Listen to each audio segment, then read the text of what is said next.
विषयमा भनेकी नै छैन।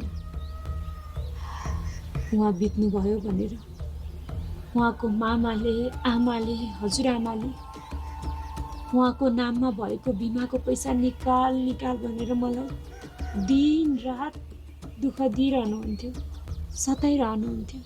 मैले पैसा निकाल्न माने। बाबु पनि हुनुहुन्थेन। मलाई उहाँहरूले मार्ने प्रयास पनि गर्नुभयो, तर पनि म बचेँ। उहाँहरूले मलाई दुःख दिनुसम्म दिनुभएको छ।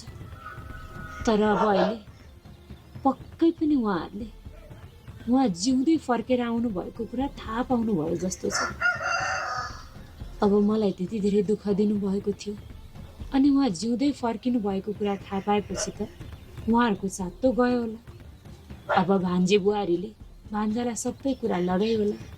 अब भान्जोले हामीलाई के गर्नुहुने हो? साँच्चै जिउँदै फर्किनु भएको हो कि होइन? के रहेछ सत्य कुरा पत्ता लगाउनु पर्यो भनेर राति राति त्यो मामा आउनु भएको हुनसक्छ। मलाई त्यस्तै शङ्का लागिरहेको छ।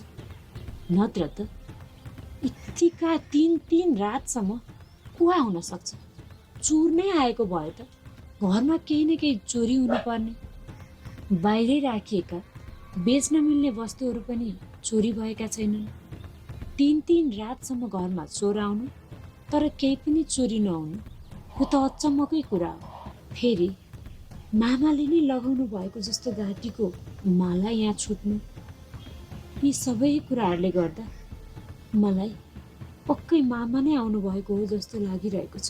तर कान्छु, उहाँहरू त जेलमा हुनुहुन्छ भनेको होइन र? अनि जेलमा हुनुभएको मान्छे यहाँ कसरी आउनुभयो त? छुट्नु भयो होला नि बुढा। यतिका समय भयो, पैसो सैसो राखेर छुटेर आउनु भयो होला।